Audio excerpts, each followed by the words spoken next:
सलाम, नमस्ते, सत श्री अकाल। मैं हूं रजा और आप देख रहे हैं रजाग्राफी की middle east Iran special report. दोस्तों, इस मिडिल ईस्ट ईरान स्पेशल का मतलब यह है कि मिडिल ईस्ट की खबरें दूंगा, लेकिन पहले मैं आपको ईरान की कुछ बड़ी खबरें दूंगा।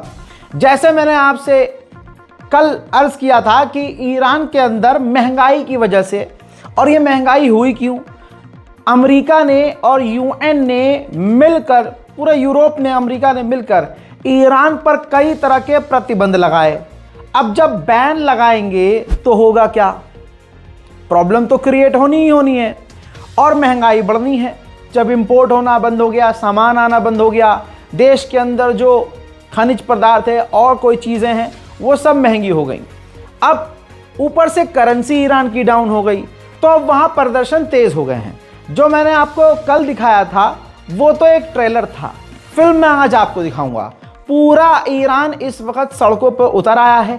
अब आप इन वीडियोस को देखकर सोचिएगा कि दुश्मन यानी इजराइल और अमेरिका इस मामले में कितने इन्वॉल्व होंगे और वो कितना खुश हो रहे होंगे। ईरान की सड़कों पर जगह जगह प्रदर्शन जारी हो चुके हैं।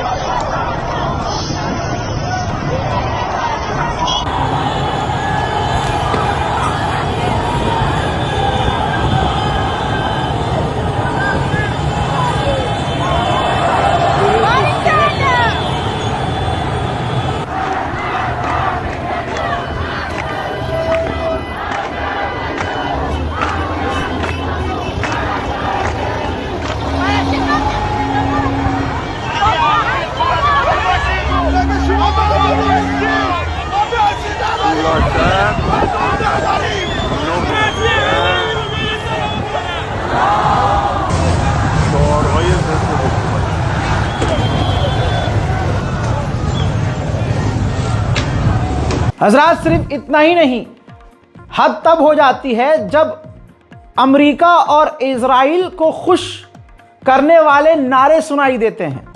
ईरान के गद्दार लोग अब पूरी तरह से बेगैरती पर उतरे हुए डेथ टू खामनाई के नारे लगा रहे हैं। कान पर जोर दीजिए और सुनिए।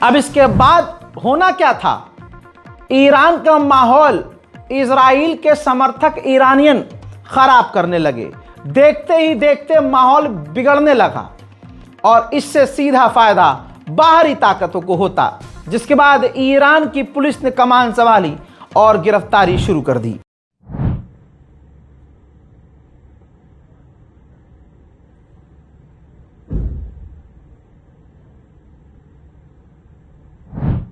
अब जब यह हो गया तो जाहिर सी बात है टकराव गवर्नमेंट से बढ़ना था।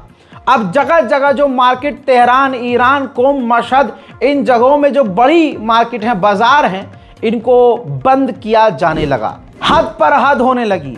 रजा पहलवी जो ईरान पर कब्जा करना चाहता है, जिसके पीछे America, Israel, Germany, France, Britain, Europe की तमाम ताकतें हैं, और ईरान की सरकार गिराकर ईरान का राष्ट्रपति, प्रधानमंत्री रजा पहलवी को बनाना है।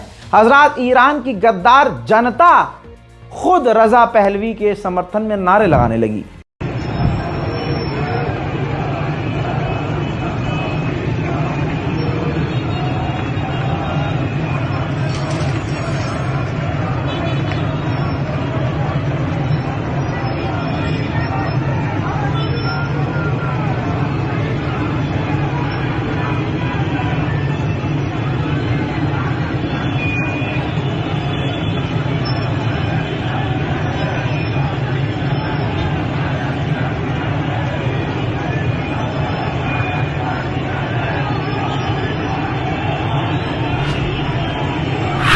ईरान की जनता पूरी तरह से बौखला गई है।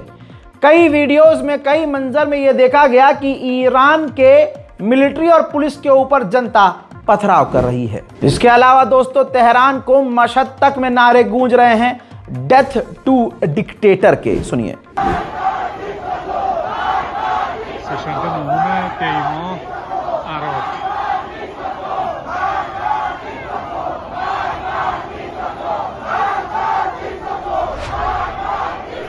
अब ये बिल्कुल क्लियर है, जिस तरह के नारे हैं, जिस तरह की प्रदर्शन करिए, बिल्कुल करिए, महंगाई के खिलाफ कीजिए, सरकार के खिलाफ कीजिए, लेकिन जिस तरह के स्पेशली जो नारे सुप्रीम लीडर के खिलाफ, मौलाना लोगों के खिलाफ लगाए जा रहे हैं, उससे समझ में आ रहा है कि फंडिंग कहां से आ रही है। आपको अभी हैरानी होगी, अब जो नारे लगाए गए, उन नारों के बीच में यह भी भाषण दिया गया कि मुल्क की तरक्की तभी होगी जब इन मुल्ला को, यानी मौलानाओं को, इमाम को दफना दिया जाए। तेहरान यूनिवर्सिटी के जो छात्र हैं वो भी जेन जी के नाम पर नंगेपन पर आ गए हैं। उन्होंने कहा कि मैं ईरान के लिए मरने को तैयार हूं, लेकिन सिचुएशन चेंज करनी होगी। हाँ, हराम के पिल्लो, तुम तो इजराइल के लिए मरोगे, अमेरिका की गुलामी में मरोगे, ईरान के लिए काहे मरोगे? सुनिए।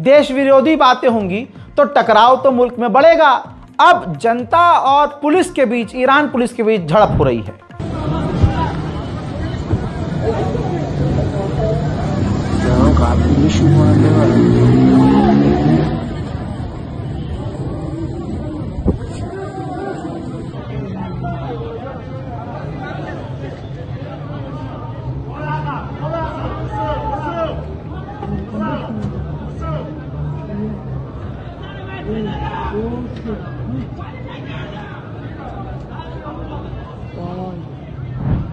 मोहतरम हजरात, ऐसा नहीं है कि ईरान तानाशाही पर उतरा है।